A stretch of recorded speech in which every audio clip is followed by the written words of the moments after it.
तो दोस्तों कैसे हैं आप सभी। मैं आशा करता हूं आप सब बिल्कुल ठीक होंगे।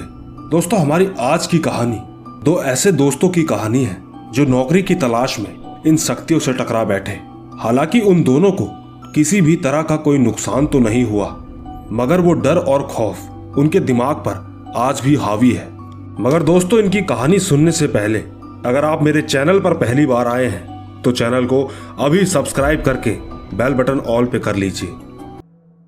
दोस्तों मेरा नाम दीपक है, मैं दिल्ली का रहने वाला हूं। वैसे कभी कभी हमारे जीवन में ऐसी खौफनाक घटनाएं घटती हैं जिन्हें हम हमारी जिंदगी में कभी भुला नहीं पाते। ठीक ऐसी ही एक खौफनाक घटना मेरे जीवन में भी घटी। उसके बाद से ही मुझे इन सब चीजों पर विश्वास हो चुका है। मुझे तो इनके नाम से ही डर लगने लगता है। अक्सर रातों में जब मैं अकेला बैठा होता हूं तो कई बार मैं इस घटना के बारे में सोचता हूं तो सच कहूं मुझे इतना ज्यादा डर लगता है, मेरा मन करता है कि भागकर किसी रोशनी के पास चला जाऊं। उस वक्त मुझे नौकरी की तलाश थी। मैं अपनी पढ़ाई भी छोड़ चुका था। घर की आर्थिक स्थिति खराब होने की वजह से मुझे बस एक नौकरी की तलाश थी। हालांकि मेरा एक दोस्त पहले से ही मुंबई में रहता था। उन दिनों उसकी भी नौकरी छूट गई थी, तो किसी तरह रिश्तेदारों की बातचीत से मैं उसके पास पहुंच गया। अब हम दोनों साथ में नौकरी ढूंढ रहे थे। एक दिन की बात है जब मैं अपने दोस्त के साथ एक रास्ते पर घूम रहा था। रास्ते में चलते चलते हमें एक बड़ी सी हवेली दिखाई दी। मैंने तो उसकी तरफ ध्यान भी नहीं दिया था, लेकिन मेरे दोस्त ने मुझसे कहा कि यार वो देख कितनी सुंदर हवेली है। दोस्तों जब मैंने उस हवेली की तरफ देखा तो मैं उसे देखता ही रह गया। वो वाकई काफी खूबसूरत और बढ़िया अंदाज से बनाई गई थी। खैर मैं उस हवेली को घूरते हुए उसकी तरफ धीरे धीरे चल पड़ा कि तभी मेरे दोस्त ने मुझे पीछे से आवाज देते हुए कहा, अरे भाई किधर जा रहा है। मैंने अपनी दोस्त की बात पर कहा, यार इतनी अच्छी हवेली है, चलना एक बार देख आते हैं। मेरे दोस्त ने कहा, नहीं यार ये बहुत पुरानी हवेली है, न जाने कब से बंद पड़ी है। मैंने तो आज तक एक आदमी तक नहीं देखा, काफी समय पुरानी है, पता नहीं अंदर से कैसी होगी। दोस्तों न जाने क्यों पर मेरा मन नहीं मान रहा था। मैंने उससे कहा कि नहीं यार मुझे ये बहुत अच्छी लगी है। मेरे दोस्त ने मुझसे तुरंत कहा, यार रहने देना, क्यों बेकार की जिद कर रहा है, बाहर से देख ली इतना काफी है, वैसे भी ये हमारे बस की बात नहीं। दोस्तों मैं एक टक उस हवेली को घूरता रहा कि तभी अचानक से एक आदमी बाहर निकलता हुआ नजर आया।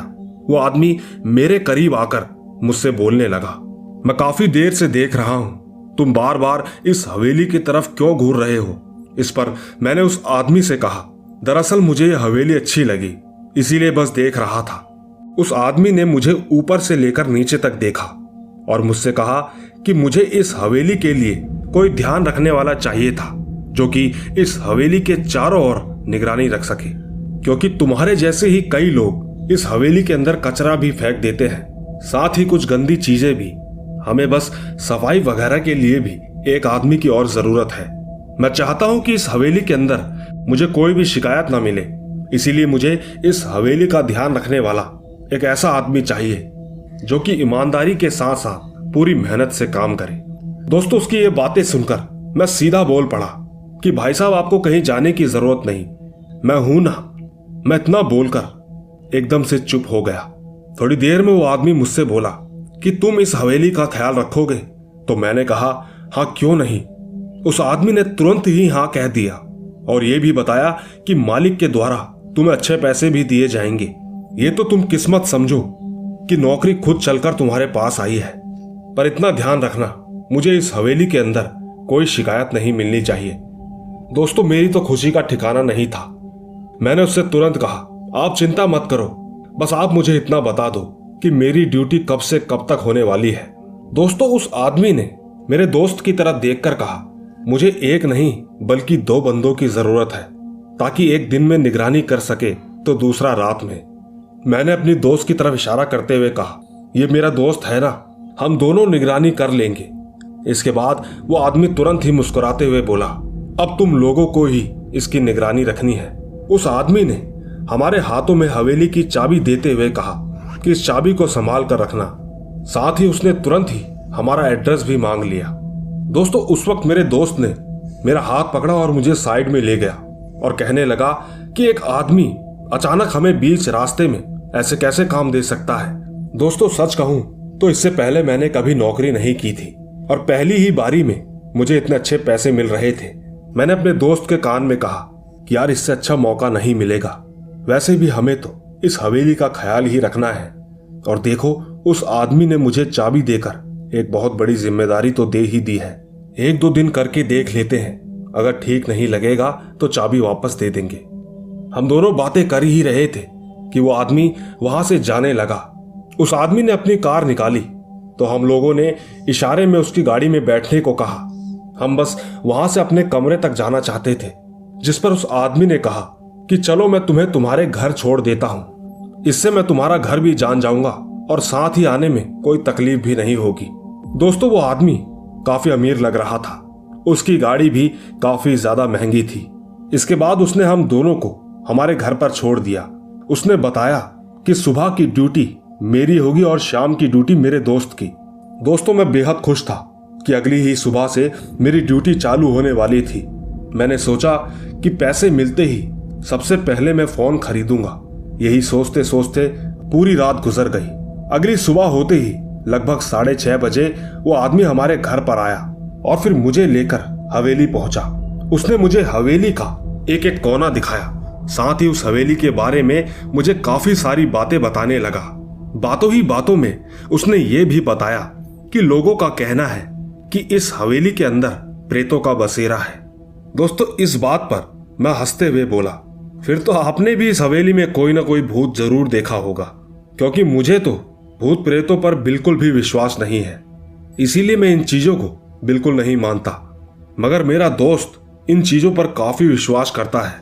दोस्तों इन सब चीजों के बाद वो आदमी वहां से चला गया और पूरी हवेली में मैं बस घूमता ही रहा। हवेली एकदम सुनसान थी, लेकिन बाहर से आती धूप की किरणें पूरी हवेली में उजाला कर रही थी। मैंने जरूरत की चीजों को अच्छे से साफ किया। बाहर बैल्कनी में कुछ पेड़ों के पत्ते गिरे थे, मैंने उन्हें समेटकर भी कूड़ेदान में डाल दिया।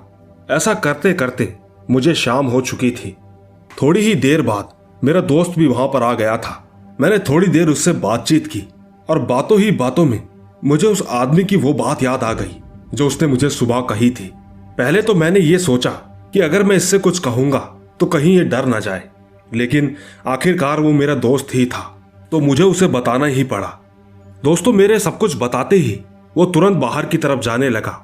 मैंने उससे कहा कि तू चिंता मत कर, हम दोनों एक साथ दोनों टाइम की ड्यूटी कर लेंगे। दोस्तों ये सुनकर उसे भी कहीं ना कहीं मेरा ये आइडिया ठीक ही लगा। तब जाकर कहीं उसने कहा कि हाँ ये बिल्कुल ठीक रहेगा। इसके बाद हम दोनों ने उसी दिन से सुबह शाम की ड्यूटी करना एकदम तय कर लिया था। दोस्तों वो रात तो हम दोनों ने जैसे तैसे काट ली। अगले दिन सुबह पूरे दिन हम बैठे रहे, मगर वहां पर ना तो कोई कचरा डालने आया और ना ही किसी ने हमसे बात की। बस जो भी आता हमारी तरफ एक नजर देखता और सीधा आगे की तरफ चला जाता। धीरे धीरे कब सुबह से शाम हो गई हम दोनों को पता ही नहीं चला। इसके बाद हम दोनों अपने घर जाकर खाना खाने के लिए पहुंचे। वापस घर लौटते वक्त हमें उस वक्त रात के 8 बज चुके थे। हमने जैसे ही हवेली का दरवाजा खोला तो हमने पाया कि चारों तरफ घर एकदम सन्नाटे में डूबा हुआ था। मेरे दोस्त को तो वहां पर बिल्कुल ठीक नहीं लग रहा था, लेकिन मैंने उससे कहा यार तू कितना डरपोक है, मैंने कभी नहीं सोचा था। मैं इतना कहकर जोरों से हंसने लगा और फिर चुपचाप वो मेरे पीछे पीछे हवेली के अंदर आ गया। मैं मेन दरवाजे के पास में ही पड़ी कुर्सी पर चुपचाप जाकर बैठ गया। इसके बाद अचानक से उस हवेली के अंदर से एक आवाज आई। आवाज काफी भयानक थी, ऐसे लगा जैसे किसी ने बंदूक की गोली चला दी हो। मेरा दोस्त एकदम हड़बड़ाते हुए बोला कि ये कैसी आवाज है, जिस पर मैंने कहा कि हवेली के पीछे कोई कुत्ता होगा जो भौंक रहा है। सच कहूं तो मैंने उस आवाज पर ज्यादा ध्यान नहीं दिया था। अब वो आवाज कैसी थी मैं आपको ठीक से नहीं बता सकता, लेकिन मैंने अपने दोस्त का दिल रखने के लिए एक बार उस हवेली का दरवाजा खोला और अंदर की तरफ गया। अंदर पहुंचकर जो मैंने देखा उसे देखकर मुझे आवाज का अंदाजा हो गया था। मैंने अपने दोस्त को बुलाते हुए कहा कि ये देख, बड़ी सी तस्वीर यहाँ नीचे गिर गई है, इसी की आवाज होगी, तू बस बेफालतू में ही डरता रहता है। मैंने उस बड़ी सी तस्वीर को उठाया कि मेरे हाथ लगाते ही हवेली के अंदर कुछ टूटने फूटने की आवाजें आने लगी। मैं कुछ भी समझ नहीं पा रहा था कि आखिर ये क्या हो रहा है। मैंने किसी भी आवाजों पर ज्यादा ध्यान नहीं दिया और चुपचाप बाहर बैठकर निगरानी करने लगा। मेरे मन में तो बस एक ही सवाल चल रहा था कि इतनी बड़ी हवेली है, घर में बिल्लियां भी हो सकती हैं, तो मैं एक एक कमरे में जाकर हर किसी चीज को चेक नहीं कर सकता। आखिरकार डर तो हमें भी लगता है, और वैसे भी इस वक्त देखने वाला कोई नहीं है। सवेरे अगर मौका लगा तो सब कुछ साफ कर दूंगा। मैं चुपचाप बैठा हुआ था कि तभी अचानक किसी जानवर की अंदर से गुर्राने की आवाज आई। यह आवाज काफी खतरनाक के साथ साथ डरा देने वाली भी थी। यह आवाज मेरे दोस्त के कानों में भी पड़ी तो वो एकदम से दंग रह गया। लेकिन वो कुछ कहता मैंने उससे दोबारा कहा कि अरे यार कोई कुत्ता ही होगा, पर मेरे दोस्त ने कहा कि यह आवाज कोई कुत्ते की तो नहीं लग रही। तब जाकर मैंने उससे कहा कि खाली हवेली है, आवाज गूंजती है, ऐसे में तू मत डर और मुझे भी मत डरा। दोस्तों सच कहूं तो मैंने किसी तरह अपने दोस्त को शांत किया और फिर मैंने उसे भी नजरअंदाज कर दिया। दोस्तों कुछ देर तक तो वहां पर एकदम खामोशी बनी रही, लेकिन मुझे क्या पता था कि वो खामोशी तूफान के आने से पहले वाली शांति थी, क्योंकि अब शुरू होने वाला था एक अजीब सा ना समझ पाने वाला रहस्य। मैं तो चुपचाप कुर्सी पर बैठा हुआ था कि तभी अचानक वहां पर दरवाजे की पीटने की आवाज आने लगी। वो दरवाजा कोई इतनी बुरी तरह पीट रहा था कि उसे सुनकर तो कोई भी आदमी डर जाता। ऊपर से मेरा दोस्त तो पहले से ही डरा हुआ था, लेकिन सच कहूं तो अब तक मैं ये समझ चुका था कि यह हवेली बिल्कुल ठीक नहीं है। इसमें जितनी भी चीजें अब तक हो रही हैं वो किसी भी तरीके से आम नहीं लग रही थी। और आखिरकार कब तक मैं अपने मन को इस बात को सोचकर संतुष्ट करता रहता कि ये है या वो है। लेकिन दोस्तों मैंने हिम्मत नहीं हारी। आखिरकार मैं इन सब चीजों को नहीं मानता था, इसीलिए मैंने उठकर सीधा अंदर जाने का फैसला किया।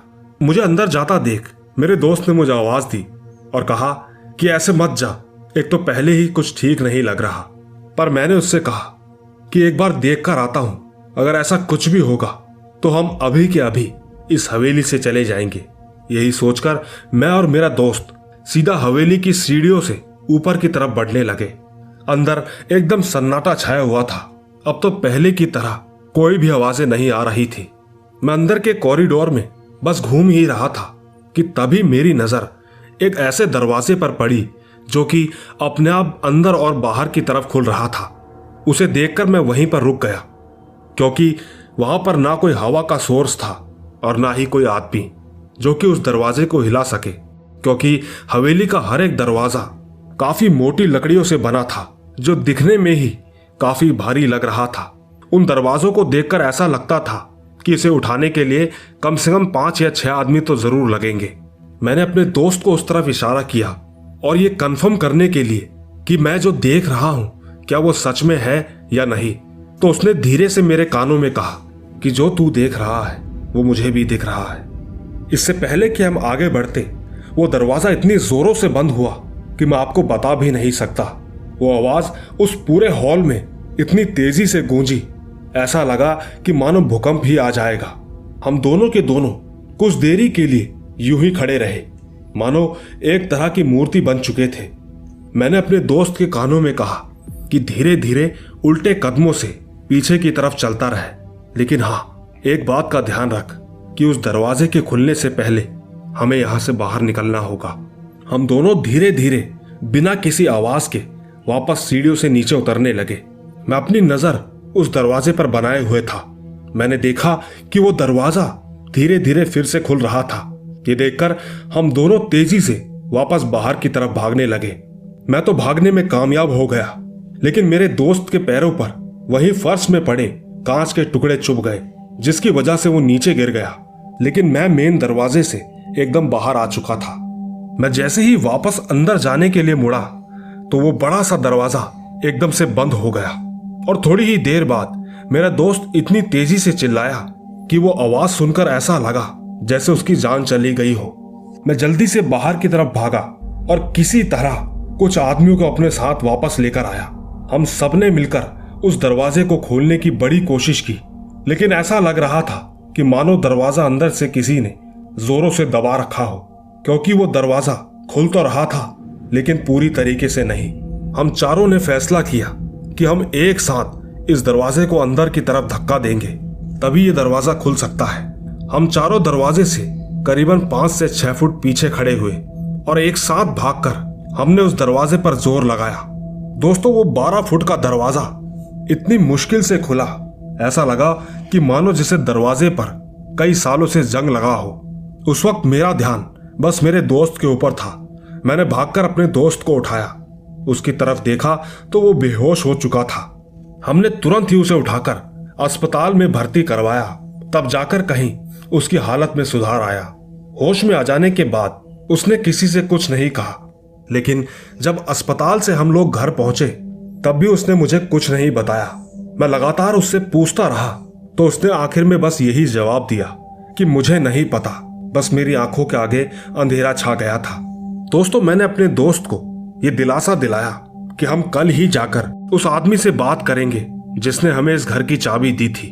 दोस्तों, सुबह होते ही हम दोनों उस हवेली पर पहुंचे और कई देर तक उस आदमी का इंतजार किया, लेकिन वो आदमी हमें कहीं नजर नहीं आया।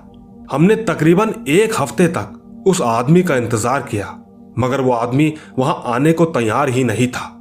इसके बाद हमने उस हवेली के बारे में जानने के लिए कई लोगों से पूछताछ की और पूछताछ में हमें अक्सर यही सुनने को मिला कि हमने कभी भी इस हवेली में किसी को नहीं देखा। जब भी देखा इसे बंद पड़ा ही पाया। दोस्तों, इन सब के बाद मैंने अपना मन घर जाने का बना लिया था, पर एक सवाल आज भी मेरे दिल में एक रहस्य बनकर रह गया कि जिस आदमी ने हमें काम दिलाया था, आखिर वो था कौन? अब उस हवेली में ऐसा क्या था ये तो मैं नहीं जानता और ना ही हमने कुछ देखा, पर जितना कुछ भी हम देख पाए, अगर आप इसके बारे में कुछ जानते हैं तो नीचे कमेंट में जरूर बताइएगा। और हाँ, सबसे जरूरी बात, अगर आप कभी भी नौकरी की तलाश में हो तो यूं ही राह चलते किसी की भी बात बिल्कुल मत मानना, क्योंकि कोई भी नौकरी अपने आप घर पर चलकर नहीं आती है। आप कभी भी कहीं भी काम करें तो जरूर अपने जानकार या किसी रिश्तेदार की मदद से ही उस काम को हाथ में लें। बाकी ये किस्सा हमारे साथ लॉकडाउन से पहले की घटना का है। फिलहाल काम ना होने की वजह से मैं वापस दिल्ली आ चुका हूं और यहीं मुझे 2 साल भी हो चुके हैं। बस जो भी था यही था, आगे आपको जो ठीक लगे आपकी मर्जी। तो दोस्तों, ये थी दीपक की कहानी। अगर आपको ये कहानी अच्छी लगी हो तो इसे लाइक, शेयर और कमेंट जरूर कीजिएगा। बाकी अब मैं क्या ही बोलूं, इस कहानी में सारी बातें तो उन्होंने ही बोल दी। मैं बस आपसे इतना ही कहूंगा कि जल्द ही मिलूंगा आपको कुछ ऐसी ही रोमांच भरी रहस्यमयी कहानियों के साथ। बाकी तब तक आप अपने और अपने परिवार का ख्याल रखें। चलता हूं, बाय बाय।